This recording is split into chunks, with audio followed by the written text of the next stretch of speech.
اور ہمیں بھی حکم ہوا یا ایھا الذین آمنوا صلوا علیہ، پہلا معنی کہ اہل ایمان حضور کی تعریفیں کرو۔ اس لیے میں کئی بار کہتا ہوں یہ لوگ خام خواہشوں بنا کے نعت نہ پڑھو، میں نے کہا نعت اللہ پڑھتا ہے، ہمیں حکم ہے کہ اللہ کے رسول کی نعت پڑھو، اپنی ہر محفل میں حضور کا چرچا کرو، آپ کے کارناموں کا۔ اور اسی لیے آپ کی مسجد میں ممبر پر حضرت عبداللہ بن رواحہ سامنے صاحب نعت پڑھ رہے، نعت دین ہے کہ حضور کے کمالات کا ہم تذکرہ کریں، دنیا میں اعلان کریں کہ اللہ حضور کی تعریفیں کرتا ہے، فرشتے کرتے ہیں، تم بھی تعریف کرو۔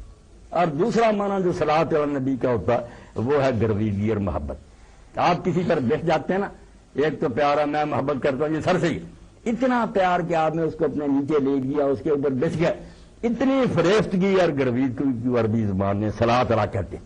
اللہ کہتا تم کم بخت ہو، اللہ کے رسول سے دشمنی کر دو، اس پر تو اللہ پر وانہ فدا ہوتا۔ یہ وہ پیارا ہے جس پر اللہ خود فدا ہے، اس کے فرشتے فدا ہے۔ اس لیے اہل ایمان تم بھی حضور سے سب سے بڑھ کر۔ اور دوسرا معنی محبت کا، انتہائی محبت۔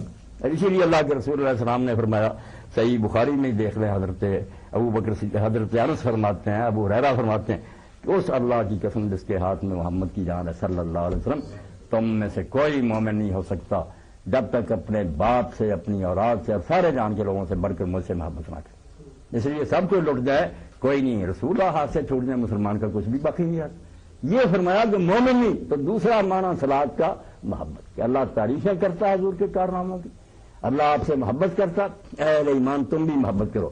اور اس محبت کی وجہ سے ہی لوگ دنیا پر چھا گئے۔ یقین جانیں دل محبت کے لیے مجبور ہے، اللہ نے پیدا ہی کیا ہے جیسے آنکھوں کام دیکھنا ہے، کانوں کو سن، دل محبت اور نفرت کے لیے۔ اس کا صرف کام یہ ہے کہ کسی سے پیار کرے گا، کسی کو برا جانے گا۔ اب اس کے لیے بتایا گیا کہ محبت کے لیے بہت سے ہو سکتے ہیں، مگر تم سب کو چھوڑ کر نہ ایک کو محبوب بناؤ۔ اور علامہ اقبال کہتے ہیں کہ میں نے جب اللہ سے رات کے وقت رو کر پوچھا کہ یہ مسلمان ذلیل کیوں، تو جواب یہی آیا، نمی دانی، کہ تو یہ جانتا نہیں دل دارن تو محبوب نہ دار، کہ دل ہیں مگر محبوب کی جیسی محبت ہونی چاہیے تھی وہ نہیں ہے۔ حضور کی محبت میں کمی آ گئی جس کے نتیجے میں ذلیل اور رسوا ہے۔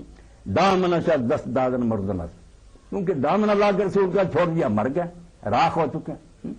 کیوں گرز باد خزاں افسردنس، جیسے باد خزاں سے پھول کی پتیاں جھڑ جاتی ہیں اسی طرح یہ جھڑ چکے۔